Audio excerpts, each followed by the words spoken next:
This is Rianne's Unpopular Opinions on Healing, where I use stories to expose the emotional patterns that most people avoid. Now, this is not gossip, it's emotional anatomy. Let's go. Am I overreacting? My mum accidentally deleted all of my emails.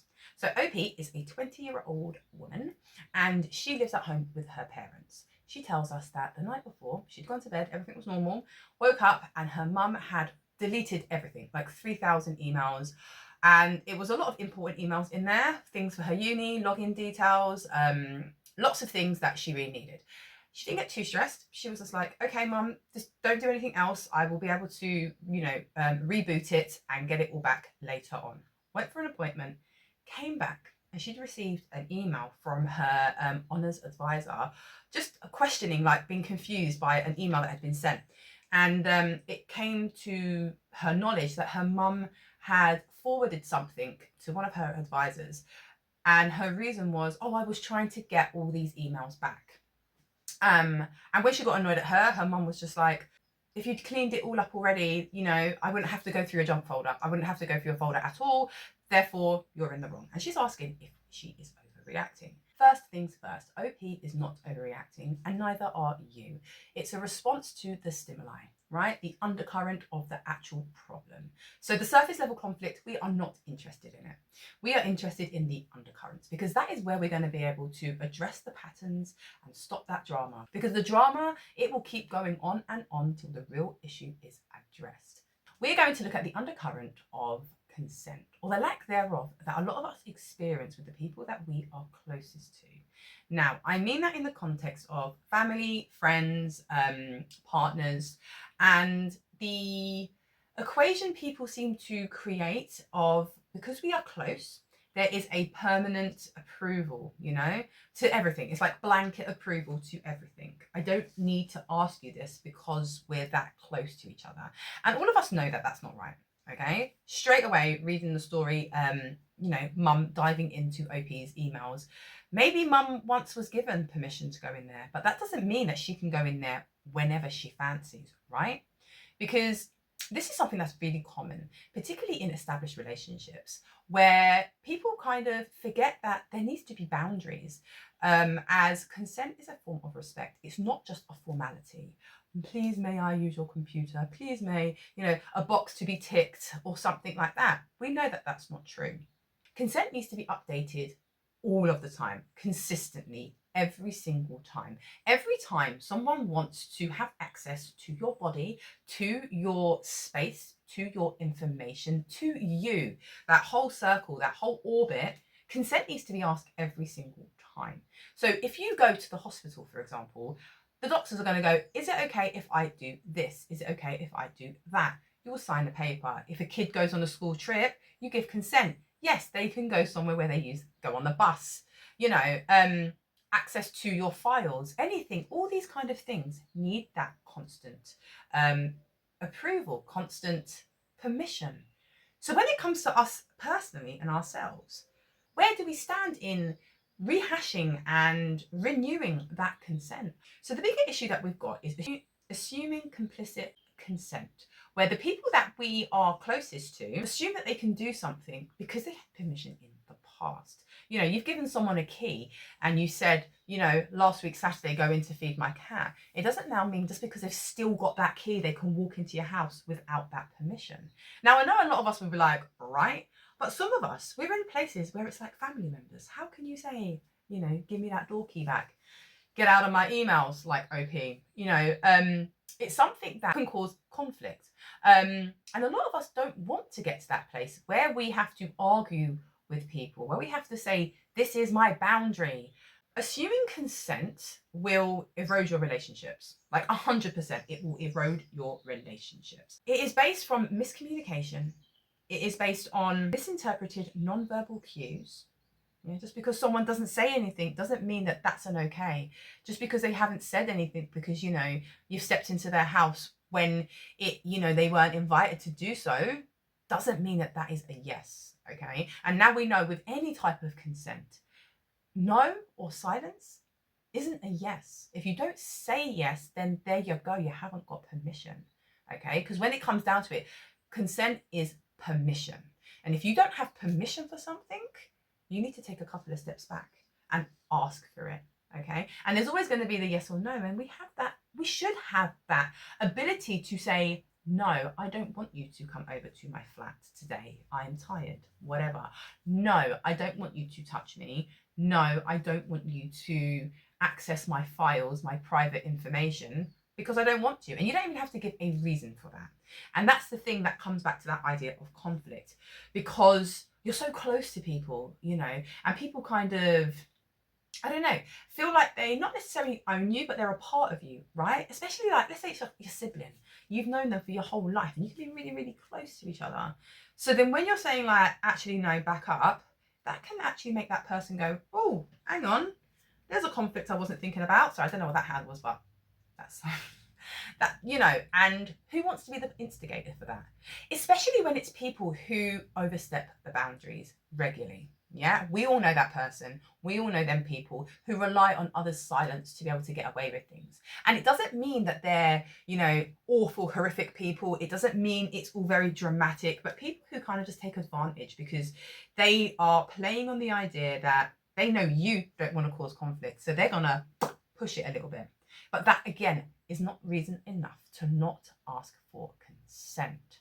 So a little insight to why some people may not want or appear to kind of chase getting consent, permission from you for anything. And this could be as simple as going in your bag to grab something.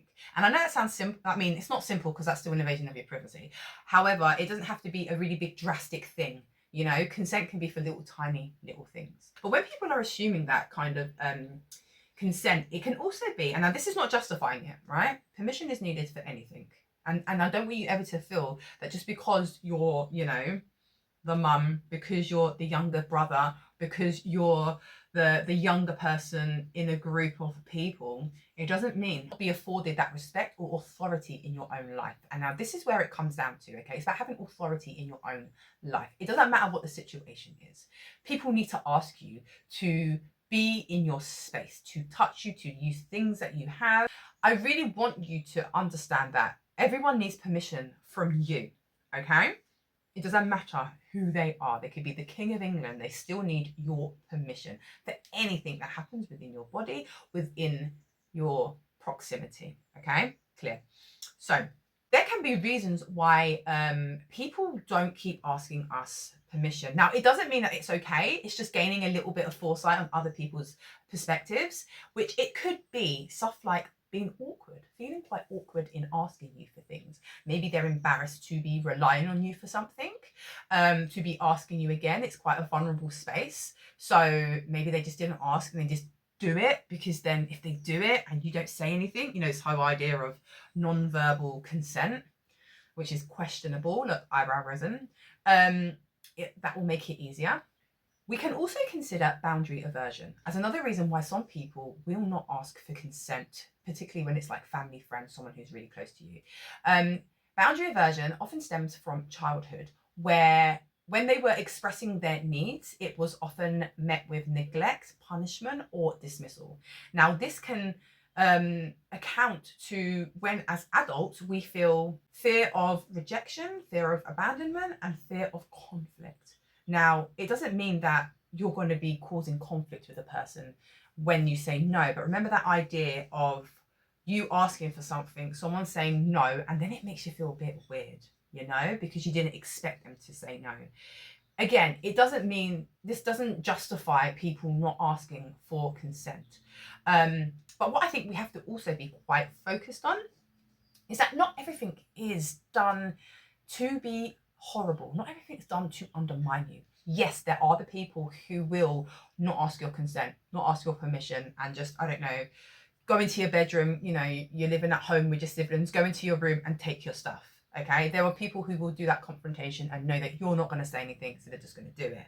But then there's also other people who can be in our lives who just don't want that conflict, who were like, well, you said I could do it last time, so I'm sure he is not going to mind. However, and there's always a however in my videos, of course there is. However, I want you to remember that everything you say, everything you do is pushing you down the path that you are on. So in the idea of consent and non-verbal consent, when we're thinking of ourselves, we're not talking about other people at the moment, but if we are not talking up about the things that are going on in our lives right now, we are doing this to the universe. We're saying, I don't mind about that. I'm happy right here with what is going on. So if you are basically being walked over, yeah, by people who are closest to you, whether that's, with malice or not, if you're not saying anything, you're telling the universe that you want to be here and that you're okay with it. Now, the way that we start remedying that is by creating boundaries for ourselves. Boundaries at the basis are permissions, what we are given permission to happen in our lives, and learning to say no to people, especially those who are the closest. Like my daughter, she just today walked into the bathroom when I'm having a shower, and I'm like, girl, is it an emergency? No. Then can you come out and wait for me, please? Oh, okay. And you don't want to be mean to the people that you care for, but you got to stand for it. Sure, she's seen me getting dressed before, but that doesn't mean that every single time I'm in the bathroom or getting dressed, she should go in there, right? And maybe for a minute or so, her feelings were hurt because I said she couldn't come in the bathroom when I was there. But you know what? She got over it. And people will get over it. If someone is really your person, truly one of you, when you cause that tiny conflict of actually, no, you can't borrow my car. No, actually, changing your password so they can no longer have access to your Netflix account. If they're really your person, they will actually be fine. They'll suck it up and get on with it, because perspective is a wonderful thing. When you've had that little bit of, what's going on? I'm not really happy with that conflict. After a minute or two, when it's not really that dramatic, you settle back down and you move forward.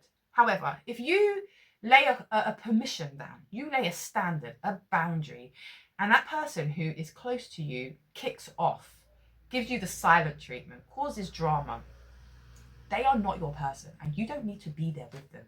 We don't need to hold on to people who are not in our tribe. As always, there's a couple of links down there for you to investigate at your own leisure.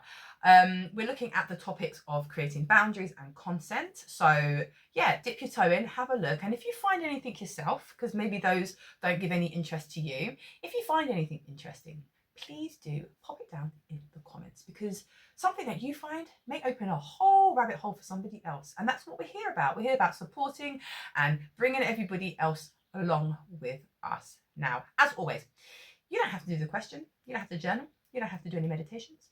You can just be here drinking your tea, listening to me ramble. And ramble I shall continue to do in my next video, which will be in a couple of days.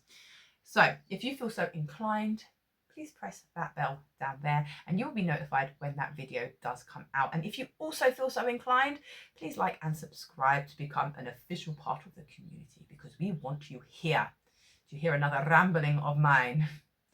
But if anything, I really am grateful for you being here and being a part of the community. So until next time, I see you, I hear you, and I feel you. Bottoms up.